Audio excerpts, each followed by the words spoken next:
Hello प्यारे बच्चों, स्वागत है आपका एक बार फिर से एचडी विद अनीस सर के इस प्यारे से यूट्यूब चैनल पर। तो बच्चों, हमारी केमिस्ट्री की क्लास चालू हो चुकी है ना। हमारा विलेन चैप्टर चल रहा है। पिछली कुछ 8 से 9 क्लासेस इस चैप्टर की हो चुकी हैं, जिसमें हमने हेनरी का नियम, राउल्ट का नियम और आपका वाष्प दाब क्या होता है ना, मोल प्रभाज के बारे में पढ़ चुके हैं। और हम इस समय पढ़ रहे हैं कोलिगेटिव प्रॉपर्टी यानी कि अणुसंख्यक गुणधर्म। इसमें से हमारा जो प्रॉपर्टी है ना, वो हमने पढ़ लिया है। क्या क्या? एलिवेशन इन बॉइलिंग पॉइंट यानी कि क्वथनांक में उन्नयन, और हिमांक में अवनमन यानी कि डिप्रेशन इन फ्रीजिंग पॉइंट। ठीक, तो आज का हमारा जो ये क्लास होने वाला है, ये इस पे होने वाला है परासरण दाब पे, यानी ओस्मोसिस प्रेशर। क्या होता है ओस्मोसिस प्रेशर? काफ़ी लोगों के दिमाग में काफ़ी सारी उलझन होती है, बच्चों के दिमाग में, है ना, कि उनको काफ़ी सारे डाउट्स होते हैं इस टॉपिक को लेकर। थोड़ा क्रिटिकल सा टॉपिक है, बट मैं आपको जिस तरह से समझाऊंगा एकदम बढ़िया तरीके से आपके पूरे दिमाग में समझ में आने वाला है। ठीक, तो चलिए टाइम को वेस्ट ना करते हुए सीधे आते हैं अपने टॉपिक पे, है ना। तो आज का जो हमारा टॉपिक है क्या है? परासरण दाब। इसको बोलते हैं ओस्मोसिस प्रेशर। ठीक, तो इसको समझने के लिए सबसे पहले मैं क्या करूँगा, वही जो मैं हमेशा करता हूँ, है ना। एक अपन ले लेंगे कंटेनर,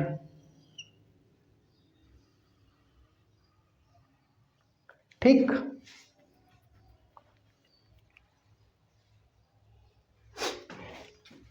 कंटेनर हमने ले लिया, इसको बीच से डिवाइड कर देंगे, है ना। अब बीच से डिवाइड कर देंगे, अब दोनों तरफ हमको लेना है विलयन, है ना। अब देखो, इसको हम क्या कर रहे हैं, बीच में छोटा छोटा इसमें छेद कर दे रहे हैं यहाँ से।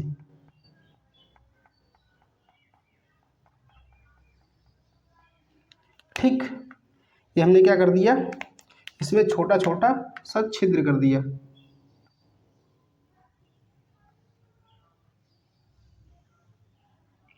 और ये जो छिद्र है ना, इतना छोटा है कि इसमें से खाली पानी के कण आर पार जा सकते हैं, और किसी भी अगर पानी में कुछ विलय मिला है ना, तो वो विलय आर पार नहीं जा सकते हैं। अब देखो, इधर हमने क्या ले लिया, विलयन ले लिया, इधर भी हमने विलयन ले लिया। ठीक, यहाँ पे क्या है आपका,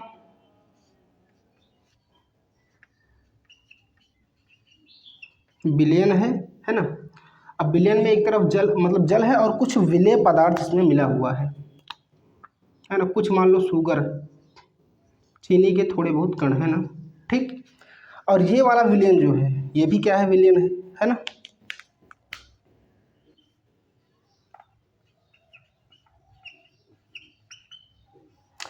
लेकिन इसमें क्या है, ये वाला कम सांद्र है, ये वाला ज़्यादा सांद्र। सांद्र का मतलब होता है गाढ़ापन, है ना। आप शरबत बनाते हो तो अगर ज़्यादा मीठा है ना, शरबत में आपने ज़्यादा चीनी डाल रखी है, इसका मतलब क्या है, वो ज़्यादा सांद्र है। आपने चीनी कम डाली है, शरबत फीका, उसको बोलेंगे कम सांद्र। सांद्रता का मतलब होता है कि आपने उसमें विलय कितना ज़्यादा मिला रखा है ना, कितना ज़्यादा आपने उस लिक्विड को गाढ़ा कर रखा है। तो इसमें मैं ढेर सारी चीनी मिला दे रहा हूँ।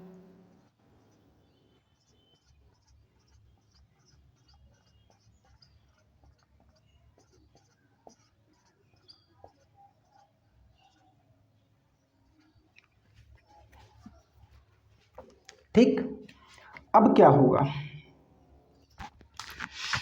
पानी का कण इधर से उधर जा सकता है ना। जैसे ही दोनों विलयन क्या होंगे, संपर्क में आएंगे एक दूसरे के।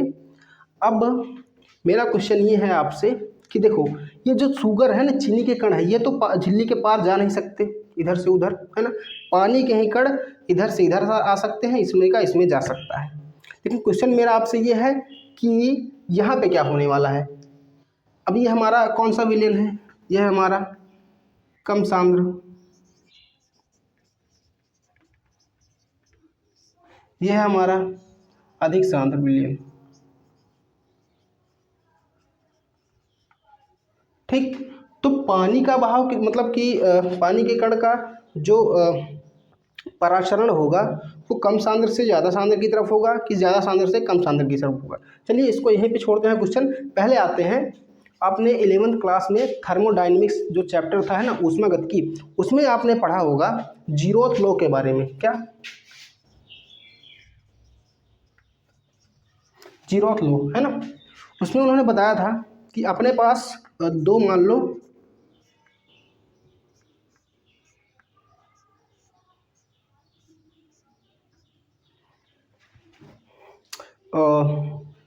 लोहे की धातुएं हैं, ठीक।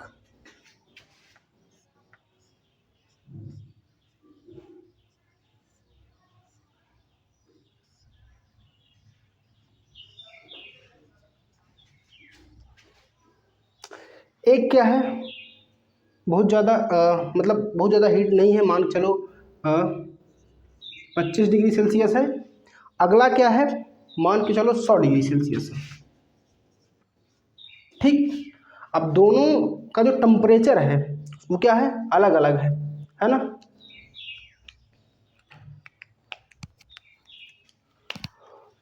अब इसमें क्या कर सकते हैं, अब क्या करेंगे, इन दोनों को हम एक साथ कंबाइन कर देंगे, जोड़ देंगे, है ना, ऐसे।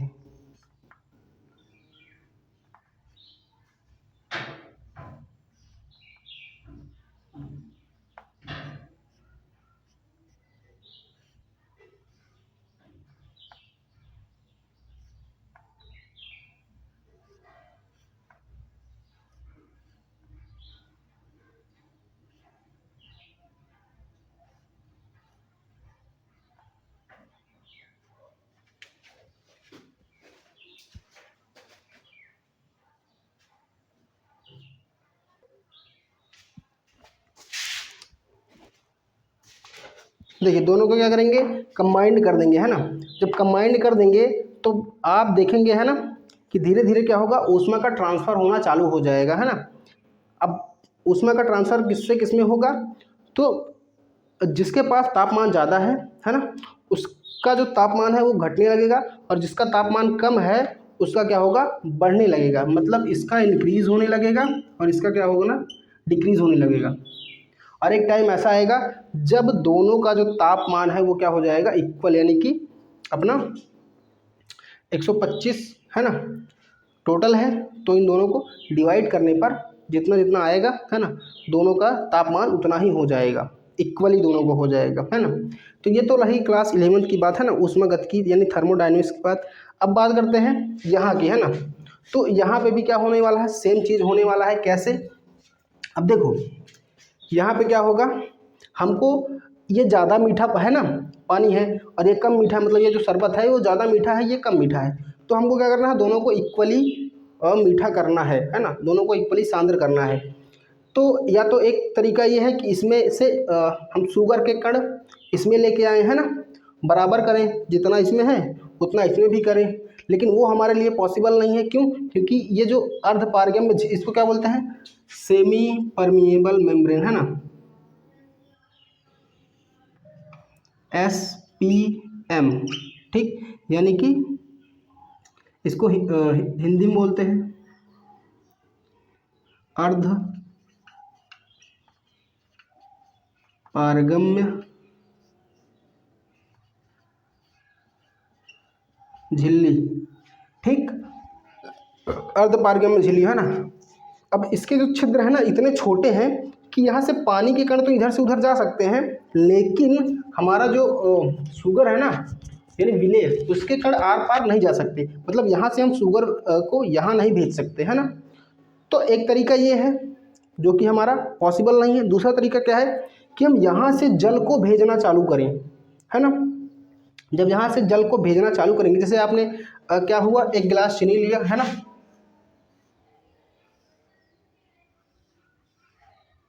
आपने एक गिलास ले रखा है, उसमें आपने इतना मान लो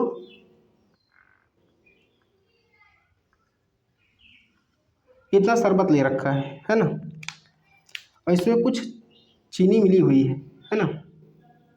शरबत क्या है, मीठा है ना। हमको क्या करना है, इस शरबत को थोड़ा फीका करना है ना। तो या तो एक तरीका है कि हम चीनी निकाल लें इसमें से, है ना। तो चीनी तो यहाँ से हम नहीं निकाल सकते, है ना। तो क्या करना पड़ेगा हमको, इसमें अगर हम इसमें पानी मिलाते जाएंगे, हम अगर इसमें जल ऐड करेंगे यानी कि विलायक, तो जल ऐड करने से क्या हो जाएगा, है ना, इसका जो पानी का स्तर है वो क्या होगा, बढ़ेगा। ठीक, और ये जो चीनी के कण है ना, अब आयतन पहले पानी का इतना सा था, अब आयतन बढ़ गया, है ना, तो चीनी के कण पूरे में फैल जाएंगे, है ना, और हमारा जो विलियन था यानी शरबत था वो क्या हो जाएगा, फीका हो जाएगा पहले की तुलना में। तो वही चीज़ यहाँ पर होने वाला है ना। पानी का कण जो है वो क्या करेगा, वो निम्न सांद्रता से उच्च सांद्रता की ओर जाएगा, मतलब इसमें से हमारा जो विलायक है वो क्या करेगा,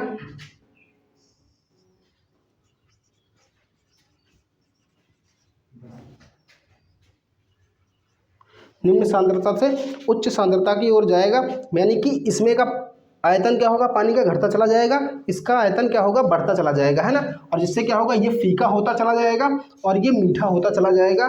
और ये कब तक चलता रहेगा, तब तक चलता रहेगा जब तक, देखो इसका आयतन क्या होगा, घटेगा, इसका आयतन क्या होगा,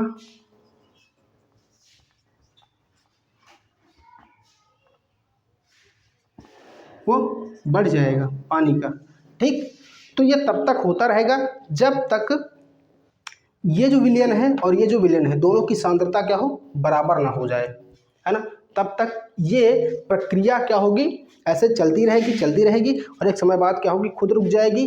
कब रुकेगी, जब दोनों का जो सांद्रता है वो क्या होगा, बराबर हो जाएगा, है ना, और इसी घटना को क्या बोलते हैं, परासरण कहते हैं। ठीक है ना। अब लेकिन हमको परासरण अकेले ही नहीं पढ़ना, हमको पढ़ना है परासरण दाब क्या होता है। ठीक, उसके बाद विपरीत परासरण पढ़ना है ना। फिर परासरण के दो प्रकार हैं, कौन कौन से, अंतः परासरण, बाह्य परासरण। ठीक, उसके बाद उसका फॉर्मूला भी डिराइव करना है, तो सारी चीज़ें करनी है।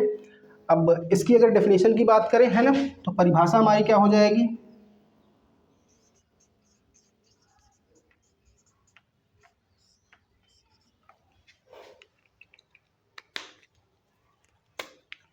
लिखेंगे वह प्रक्रिया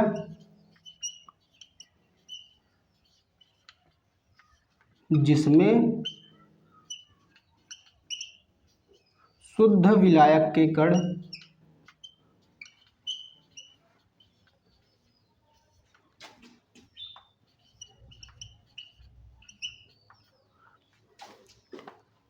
निम्न सांद्रता वाले विलयन से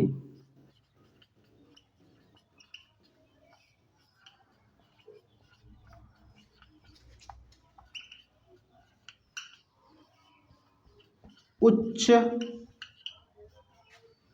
सांद्रता वाले विलयन की ओर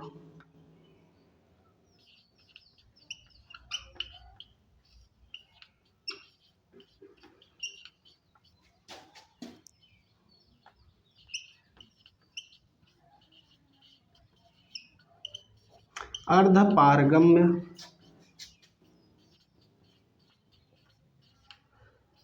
झिल्ली द्वारा प्रवाहित होते हैं।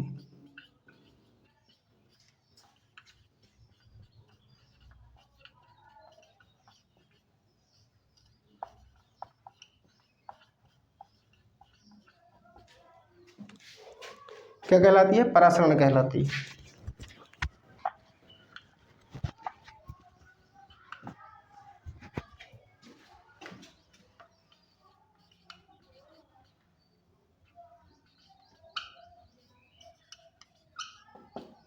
ठीक, जो मैंने अभी समझाया वही चीज़ मैंने यहाँ पे लिख दिया है, क्या कि वह प्रक्रिया जिसमें शुद्ध विलायक के कण यानी कि इसमें के कण क्या हो, निम्न सांद्रता वाले विलयन से, मतलब इसमें से उच्च सांद्रता वाले विलयन की ओर यानी इसमें अर्ध पारगम्य झिल्ली द्वारा प्रवाहित होते हैं, वह प्रक्रिया क्या कहलाती है, हमारी परासरण कहलाती है। ठीक, इसका जल्दी से स्क्रीनशॉट लीजिए, उसके बाद आगे बढ़ते हैं।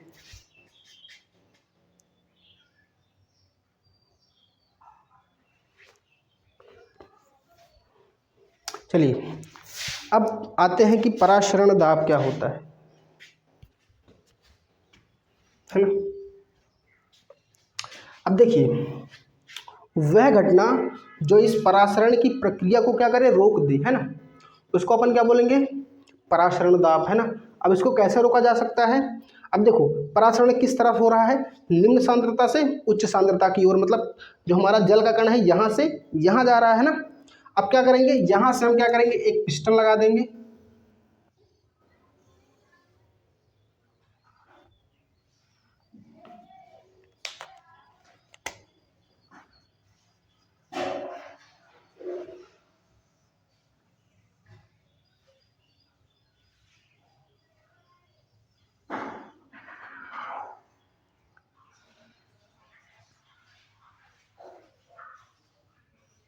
हमने क्या किया, एक पिस्टन लगा दिया यहाँ से, है ना। अब हम क्या करेंगे, इस पिस्टन के जरिए इस तरह से यहाँ पे क्या करेंगे, प्रेशर क्रिएट करेंगे, क्या लगाएंगे, प्रेशर, ठीक, वही प्रेशर लगाएंगे, है ना। जब हम क्या करेंगे, इस पिस्टन के जरिए यहाँ पे प्रेशर लगाएंगे, तब ये जो घटना है ना परासरण की, मतलब यहाँ से विलायक के कण जो इधर की ओर जा रहे हैं वो क्या होगा, रुक जाएगा, है ना। भाई इधर से इधर जा रहा था, इधर से भी क्या हुआ, प्रेशर लगा, तो क्या होगा, ये घटना रुक जाएगी, है ना। लेकिन क्वेश्चन ये है ना, कि क्यों, है ना। भाई एक समय बाद ये खुद ही अपने आप बंद हो जाएगी परासरण की घटना, तो हमको क्या ज़रूरत है, इसको ज़बरदस्ती ही रोकने की, है ना, बहुत जल्दी रोकने की क्या ज़रूरत है, ठीक। भाई अपने आप एक समय बाद क्या होगा, जब दोनों ही विलयन जो है वो इक्वली सांद्र हो जाएंगे, कंसंट्रेट हो जाएंगे, है ना, तब अपने आप ये परासरण की घटना रुक जाएगी। तो हमको क्या ज़रूरत है, ये पिस्टन वगैरह लगाकर प्रेशर लगाकर इतना हाई प्रेशर क्रिएट करके इस परासरण की घटना को रोकने का, ठीक। तो चलिए उस पर बाद में आते हैं ना क्वेश्चन। पहले तो हम ये देखते हैं कि पिस्टन लगाकर, है ना, हम प्रेशर क्रिएट करेंगे और क्या करेंगे, परासरण की घटना को रोक देंगे। और जब परासरण की घटना को जब रोकेंगे, है ना, तो वही घटना क्या कहलाएगी, परासरण दाब, है ना। तो इसको कहाँ लिखें, डेफिनेशन में हटा रहा हूँ,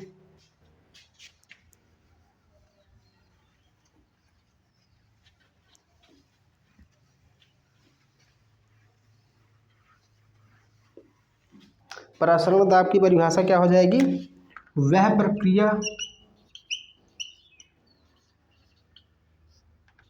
जो परासरण की घटना को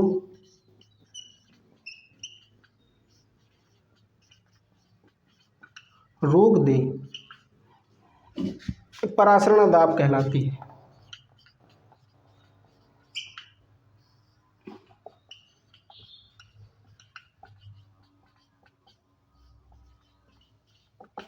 सिंपल सी डेफिनेशन है ना, कॉन्सेप्ट समझ जाओगे तब डेफिनेशन रटने की कोई ज़रूरत नहीं है। डेफिनेशन क्या होगी, हमेशा याद रहेगी, है ना। अब देखो अभी तक हमने बहुत ज़्यादा प्रेशर क्रिएट नहीं किया, है ना, उतना ही किया कि जितने में ये जो परासरण की घटना चल रही थी वो क्या हो गई, रुक गई। लेकिन अब जब हम इस पर और ज़्यादा प्रेशर क्रिएट करेंगे, है ना, और ज़्यादा बहुत ज़्यादा प्रेशर क्रिएट कर देंगे, है ना, तब क्या होगा, कमेंट करके बताइए जल्दी से। अगर हम बहुत ज़्यादा ज़रूरत से ज़्यादा क्या करेंगे, प्रेशर क्रिएट कर देंगे, है ना, तब क्या होने वाला है। तो चलिए मैं बताता हूँ।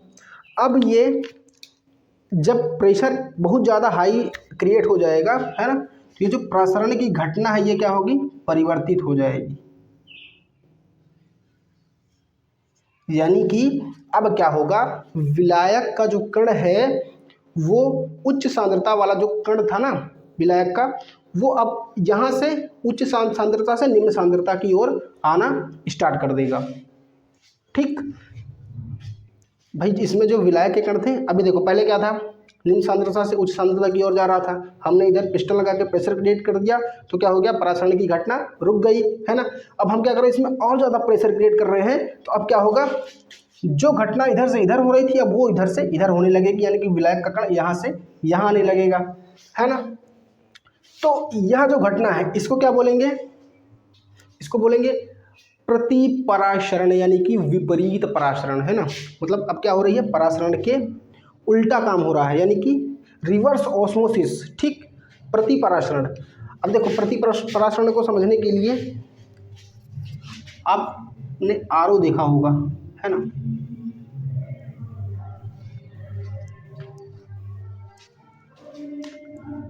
देखो ऐसे आरओ होता है आपका, आपने देखा होगा।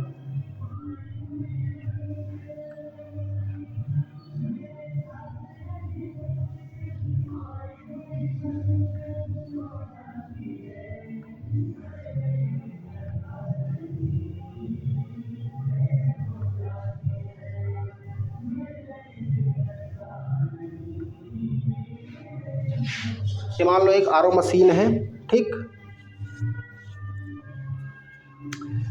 ये ऊपर क्या होता है, ट्रांसपेरेंट होता है, यानी कि यहाँ पे क्या लगा होता है, कांच लगा होता है, जिसमें आपको सब कुछ क्या होता है, दिखाई देता है।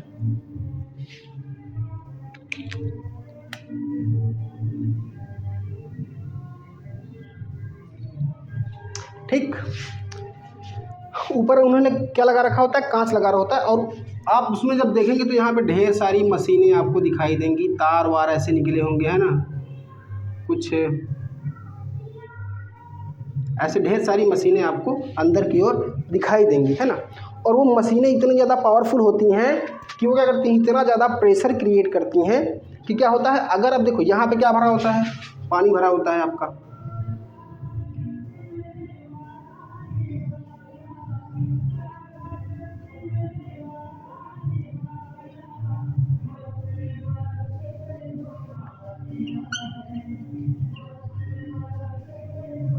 यहाँ पे आपका टोटी लगी होती है ना, ठीक। अब क्या करते हैं, यहाँ से हम क्या करते हैं, गंदा पानी डालते हैं। यहाँ से हम क्या करते हैं, इसमें गंदा पानी डालते हैं, है ना। अब जब गंदा पानी डालते हैं, पहले बहुत पहले की बात है, जब हम छोटे थे, है ना, उस टाइम पे एक प्रचार आता था आरओ के लिए लेकर के, वो ऐसा मतलब चैलेंज देते थे लोगों को, टीवी पर ऐड आता था, है ना, वो 1 करोड़ का इनाम देते थे, 1 करोड़ का इनाम का चैलेंज देते थे, है ना, कि अगर आप कितना गंदा से भी पाना, मतलब गंदे से भी गंदा पानी लेके, या नाली का पानी लेके आइए, गटर का पानी लेके, कहीं से भी पानी आप लेके आइए, हम उस पानी से आपको पीने लायक पानी निकाल के दे देंगे, है ना। और अगर ऐसा नहीं कर पाते हैं तो हम आपको 1 करोड़ का इनाम धनराशि देंगे, है ना। लेकिन अब ये आप मुझसे पूछेंगे, है ना, कि क्या ऐसा पॉसिबल है कि नाली के पानी से, गटर के पानी से हम पीने लायक पानी निकाल सकते हैं, है ना। तो ऐसा पॉसिबल है ना, क्योंकि ये जो आरओ होता है बहुत क्या होता है, स्ट्रॉन्ग होता है। अब ये काम कैसे करता है, यहाँ पर जो मशीनें लगी होती हैं तो क्या होती हैं, बहुत ज़्यादा हाई प्रेशर क्रिएट करने वाली मशीनें होती हैं, है ना। आप इसमें से गंदा पानी डालोगे, चलो आपने क्या कर दिया, पानी डाल दिया यहाँ पे, है ना, यहाँ पे थोड़ा बहुत मान लो विले के कण हैं इस पानी में, है ना, मतलब ब्लैक में थोड़े बहुत विले मिले हुए। अब ये एकदम गंदा पानी है,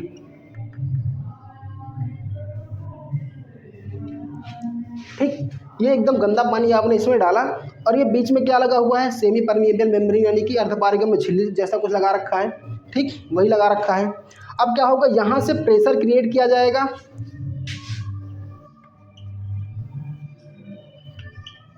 यहाँ से क्या होगा, प्रेशर क्रिएट किया जाएगा तगड़ा वाला, है ना। अब जब तगड़ा वाला प्रेशर क्रिएट किया जाएगा तो पहले तो परासरण की घटना होनी चाहिए, मतलब कि यहाँ पे क्या है, सांद्र विलयन है, यहाँ पे क्या है, मतलब तनु विलयन है, यहाँ पे सॉरी यहाँ पे कम सांद्र विलयन है, यहाँ पे अधिक सांद्र विलयन है, तो परासरण यहाँ से यहाँ होना चाहिए, जिससे पहले इसमें से इसमें होता था, है ना। लेकिन यहाँ पे हमने क्या रखा है, मशीनें लगा रखी हैं बहुत पावरफुल, जो कि क्या करेंगी, प्रतिपरासरण के लिए करेंगे, है ना, मतलब यहाँ पे बहुत ज़्यादा प्रेशर क्रिएट करेंगे, जिससे कारण क्या होगा, इस गंदे पानी में से जो विले, मतलब कि काफ़ी सारी चीज़ें इसमें मिली होती हैं, आपका आर्सेनिक हो गया, लेड हो गया, है ना, मरकरी हो गया, और भी बहुत सारी मतलब चीज़ें मिली होती हैं, तो वो सब तो इस अर्ध पारगम झिल्ली को पार नहीं कर सकती, लेकिन इसमें जो पानी होगा, विलायक का कण होगा, वो यहाँ से यहाँ ट्रांसफर होने लगेगा। ठीक है ना। अब यहाँ से यहाँ पानी ट्रांसफ़र होने लगेगा, बाकी जो अपशिष्ट चीज़ें हैं, है ना, वो यहीं पे रह जाएंगी, इस पन्नी को पार नहीं कर पाएंगी, और इसका जो आयतन होगा पानी का, वो क्या होगा, बढ़ने लगेगा, है ना। और पानी का स्तर क्या हो जाएगा, आयतन ऊपर हो जाएगा, और यहाँ से आप पानी निकाल के आराम से पी सकते हो, है ना, साफ पानी।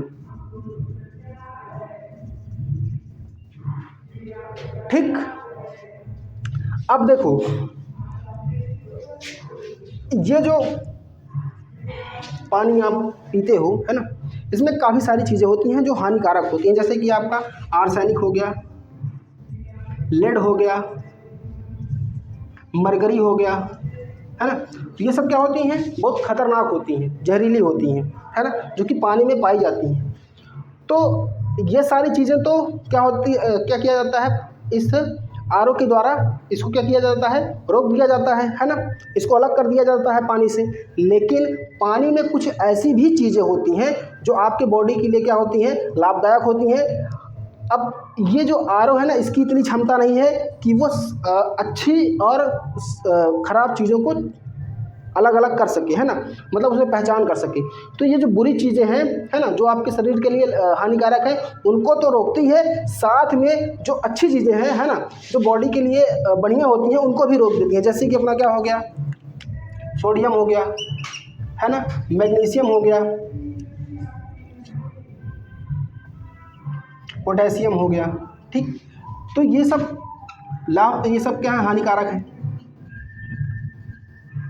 ये सब क्या है, लाभदायक। अब जो पानी हो गया वो प्योर तो हो गया, शुद्ध तो हो गया, लेकिन उसमें से जो आयन से, है ना, जो वे आयन जो आपके बॉडी के लिए क्या होते हैं, अच्छे होते हैं, उनको भी उसने क्या किया, अलग कर दिया पानी से। ठीक। अब पानी खाली पीने लायक रह गया, है ना, उसमें ना ही खराब चीज़ें बची, ना ही अच्छी चीज़ें बची, है ना। तो फिर हमें पानी पीना चाहिए या फिर नहीं पीना चाहिए आरओ का, ये क्वेश्चन है कि अगर भाई इसमें कुछ रह ही नहीं गया, कोई आयन वगैरह, है ना, तो पानी उसको पिए कि ना पिए, तो मेरे हिसाब से पी लेना चाहिए। क्यों? क्योंकि देखो, ये जो सारी चीज़ें हैं ना, इनको हम अच्छे आहार के रूप में ग्रहण करके भोजन को, है ना, ये सारी चीज़ों को हम पूर्ति क्या कर सकते हैं, कर सकते हैं। भाई भोजन में भी काफ़ी सारी चीज़ों में ये सारी चीज़ें पाई जाती हैं, है ना। तो अच्छा भोजन ग्रहण करके हम क्या कर सकते हैं, इन चीज़ों की पूर्ति कर सकते हैं शरीर में। लेकिन अगर ये आपके शरीर में चला गया ना, आर्सेनिक, लेड, मरकरी, तब ज़्यादा खर्चा बिठाएगा आपका, है ना, काफ़ी मोटा खर्चा। तो ऐसा है कि आप आरओ का पानी पी सकते हैं, उसमें कोई प्रॉब्लम नहीं है ना। तो आपको ये चीज़ समझ में आई, है ना। प्रतिपराश्रण किसे कहते हैं, मैं परिभाषा लिख देता हूँ।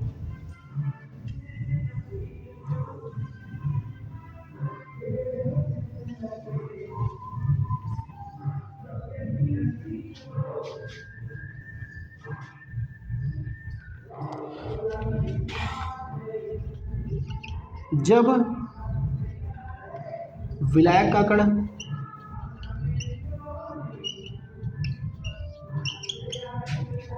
अधिक प्रेशर के कारण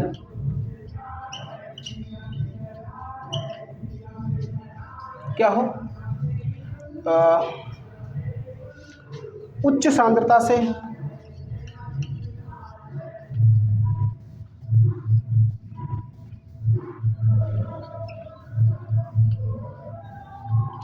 वाले विलयन से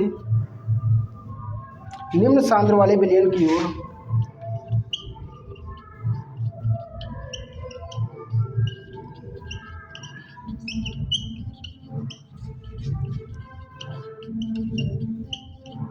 प्रवाहित होने लगे,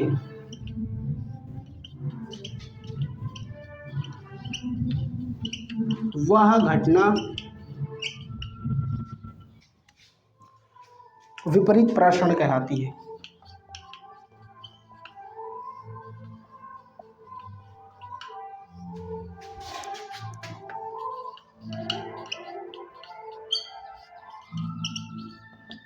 ठीक।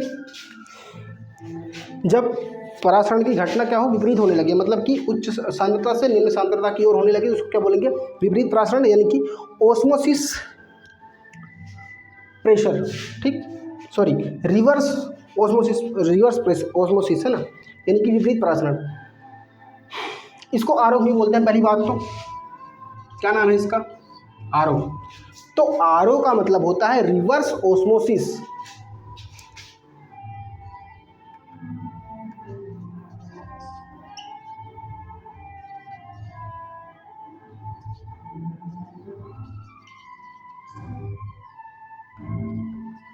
रिवर्स ओस्मोसिस मतलब, रिवर्स मतलब होता है विपरीत, ओस्मोसिस यानी कि पराशरण। ठीक,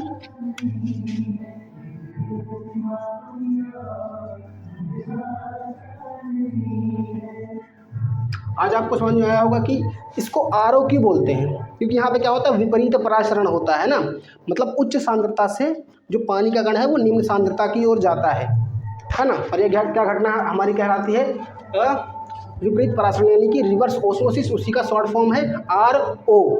ठीक, तो उम्मीद है इतनी सारी चीज़ें आपकी समझ में आई होंगी, है ना। तो जल्दी से इसका स्क्रीनशॉट लीजिए, उसके बाद बात करते हैं कि परासरण के प्रकार के बारे में, है ना।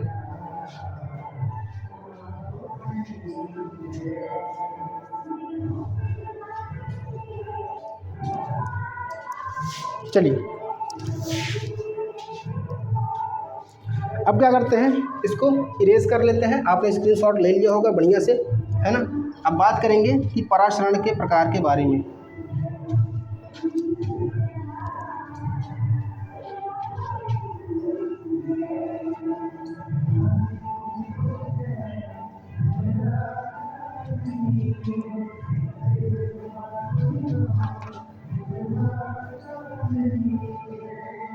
दूसरा होता है अपना बाह्य परासरण। ठीक, ये अपना फर्स्ट हो गया, ये अपना सेकंड हो गया। ठीक, अंतः परासरण क्या होता है, जैसे अपने पास कोई एक टब है ना, उसमें हमने पानी भर रखा है, और उसमें हमने क्या किया, एक किशमिश डाल दिया।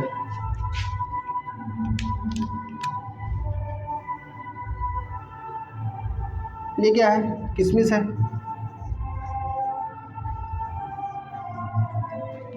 ना। अब आपको पता है ये क्या होगा, मीठा होगा,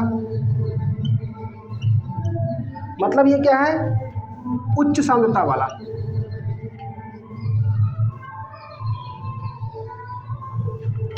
तो यहाँ पे जो पानी के कण है ना, आपको पता होगा यहाँ पे क्या होगा, परासरण की घटना होगी, और परासरण की घटना यहाँ पे कोई प्रेशर वाला कोई सीन है नहीं, है ना। इसका मतलब क्या होगा, जो परासरण होगा वो क्या होगा, आपको पता है इसके अंदर की जो सांद्रता है वो बहुत ज़्यादा है, मतलब ये बहुत ज़्यादा मीठा है ना। शुगर का भाई मीठा, वो सॉरी, जो अपना किशमिश होता है वो क्या होता है, मीठा होता है ना। अब क्या होगा, परासरण घटना होगी, यानी कि उच्च सांद्रता से निम्न सांद्रता की मतलब निम्न सांद्रता से पानी उच्च सांद्रता की ओर जाएगा, और इसके चारों तरफ क्या होती है, एक पन्नी लगी, झिल्ली लगी होती है, सेमी परमेबल मेम्ब्रेन, यानी कि अर्धपारगम्य झिल्ली होती है किशमिश के चारों तरफ, है ना, ऊपर बॉडी पर। तो पानी बाहर से अंदर की ओर जाएगा। ठीक, और जब पानी बाहर से अंदर की ओर जाएगा तब इस घटना को क्या बोलेंगे, अंतः परासरण, है ना। लेकिन वहीं पे हमने क्या किया, एक टब ले लिया, है ना, इसमें हमने पानी ले रखा है, इसमें हम अंगूर डाल रहे हैं, फूला हुआ अंगूर।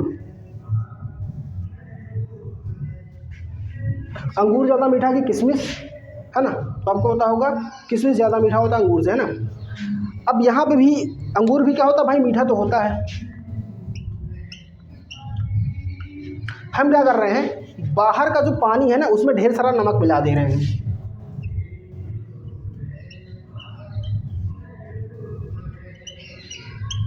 मतलब ये जितना इसके अंदर जितना भी शुगर था, मिठास थी, उससे ज़्यादा हमने क्या किया, इसके अंदर नमक मिला दिया पानी के अंदर, मतलब इसको बहुत ज़्यादा गाढ़ा कर दिया पानी को। इस बार पानी क्या है, ज़्यादा सांद्र है, उच्च सांद्रता। भाई इसमें नमक मिलाते जाएंगे, इसकी सांद्रता पानी की बढ़ती जाएगी, लेकिन अपना जो अंगूर है जितना मीठा है उतना ही मीठा रहेगा, है ना। तो ये क्या हो जाएगा, उतना इसमें उतना नमक डाल देंगे कि जितने में क्या हो जाए, अंगूर के मीठेपन से ज़्यादा मीठा हो जाए ना, हम मतलब कि ज़्यादा सांद्रता वाला हो जाए हमारा पानी वाला नमक। ठीक, तो ये क्या हो जाएगी, निम्न सांद्रता इसकी हो जाएगी।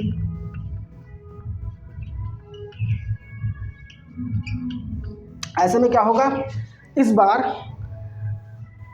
परासरण फिर से होगा, है ना। तो इस बार जो परासरण होगा वो क्या होगा, निम्न सांद्रता इस बार क्या है, अंगूर की, और अत्यधिक सांद्रता क्या है, मतलब उच्च सांद्रता क्या है, जल की। मतलब पानी यहाँ से यहाँ की ओर, बाहर की ओर निकलना स्टार्ट हो जाएगा। ठीक, जो पानी का बहाव होगा वो निम्न सांद्रता से उच्च सांद्रता की ओर होगा, यानी कि अंगूर से अब क्या होगा, जो जल के कण है वो बाहर निकलना चालू हो जाएंगे, और आप देखेंगे कुछ टाइम बाद ये अंगूर क्या होगा, सूख जाएगा, और सूख के क्या बन जाएगा, किशमिश बन जाएगा। तो किशमिश इसी तरह से बनाया जाता है ना। आप क्या करते, उसको पहले क्या करते हैं, नमक वाले पानी में डालते हैं। इससे क्या होता है, परासरण की घटना में अंगूर का जो पानी होता है वो बाहर निकल जाता है, और उसके बाद क्या करते हैं, उसको ले जाके सुखा देते हैं, है ना, और वो किसमें बदल जाता है, किशमिश बदल जाता है। ठीक, तो आपको समझ में आया होगा कि परासरण का प्रकार क्या होता है, कि मतलब कितने प्रकार का होता है। इसका स्क्रीनशॉट ले लीजिए, उसके बाद इसको इरेज करते हैं, फिर बताते हैं इसके सूत्र के बारे में, है ना। तो परासरण को अपन पाई से डिनोट करते हैं। पाई बराबर होता है CRT। ठीक, या फिर इसी सी हमारी क्या है, सांद्रता है, यानी कि क्या होती है, मोलरता होती है। ठीक, सांद्रता ही हमारी क्या होती है, मोलरता। तो मोलरता M बराबर क्या होता है, WB/MB इंटू V, है ना। मतलब विलेय का भार, विलेय का अणुभार इंटू विलयन का आयतन लीटर में, यानी कि 1 लीटर विलयन में उपस्थित विलेय के मोलों की संख्या को क्या बोलते हैं, मोलरता। ठीक, तो ये हमारी क्या हो गई, सांद्रता। तो सांद्रता ही हमारी क्या होती है, मोलरता होती है। इसको क्या करेंगे, या इसी की जगह पे अपन क्या लिख सकते हैं, WB/MB इंटू V, और ऊपर क्या है, R है और T है। ठीक, तो ये हमारा क्या हो जाएगा, परासरण का फॉर्मूला हो जाएगा। इसमें किसको क्या बोलते हैं वो मैं नीचे लिख दे रहा हूँ। हमारा पाई क्या हो गया, परासरण दाब, और WB आपको पता है क्या है, विलेय का भार,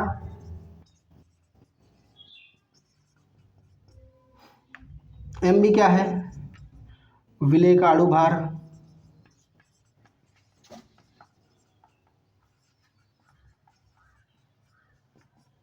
उसके बाद V क्या है, आयतन किसका, विलयन का, है ना। उसके बाद क्या बचा, T आपका क्या है, ताप है ना, और R आपका क्या है, गैस नियतांक, स्थिरांक भी बोल सकते हैं। ठीक,